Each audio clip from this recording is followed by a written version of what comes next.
quelle personnalité née à Nancy est décédée 6 mois avant que son cousin germain devienne le 10e président de la République? Poincaré. Prénom? Raymond. Ah non, alors il y a Henri et Raymond, donc il y a les deux. Alors, Henri. Alors le Raymond c'est le président et Henri c'est le mathématicien. Bonne réponse de Grishka Bogdanov. Il va y avoir baston chez les Bogdanov ce soir. Son frère va être grave énervé. C'est là qu'on sent qu'on n'est pas Non mais grand-chose. Poincaré c'est extraordinaire parce qu'ils ont c'est deux cousins qui s'adoraient, ils jouaient aux billes d'ailleurs. Pardon. Non mais je t'en prie. Oh bah lui, Je suis c'est désolé, plutôt ça m'a Cicéron, échappé. lui, c'est pas Poincaré. hein. Alors Poincaré, c'est un personnage qui a un destin parce que il est entré premier donc à l'école normale supérieure, premier à l'école polytechnique.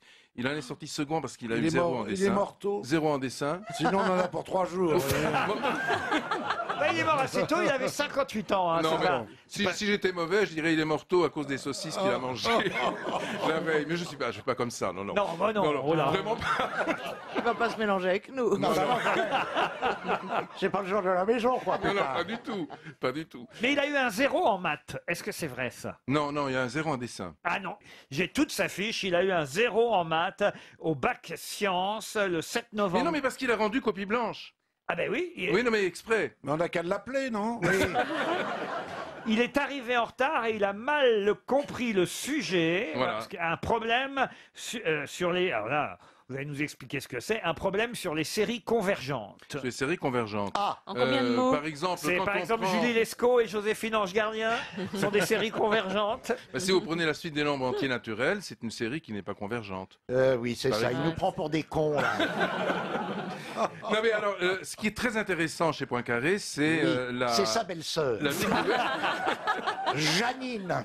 Regardez, en 1903, ce qui s'est produit. Il a découvert ce qu'on appelle 1903, numéro complémentaire, le 12.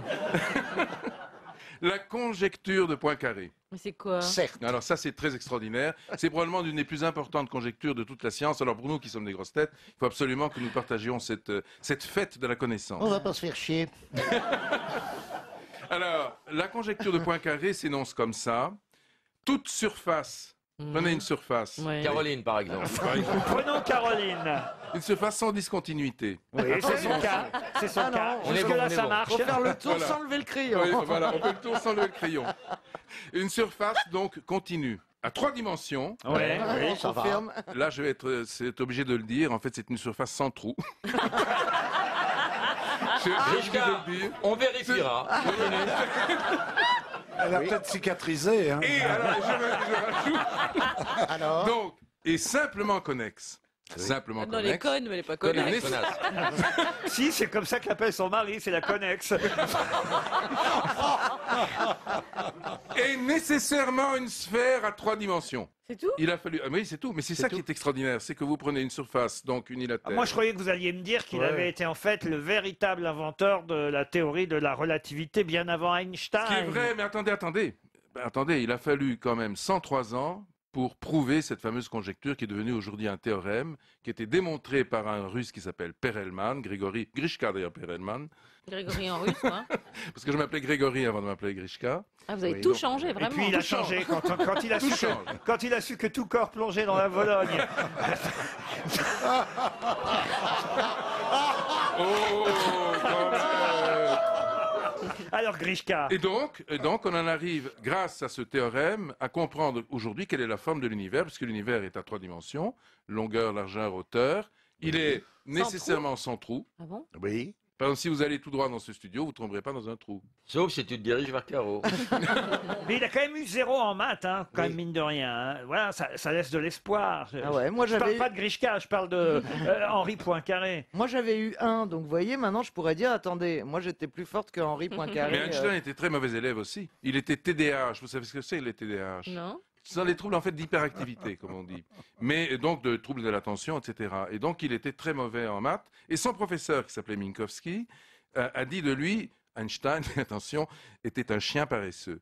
Donc pour lui, il appelait le Hund, donc, vous connaissez le Hund.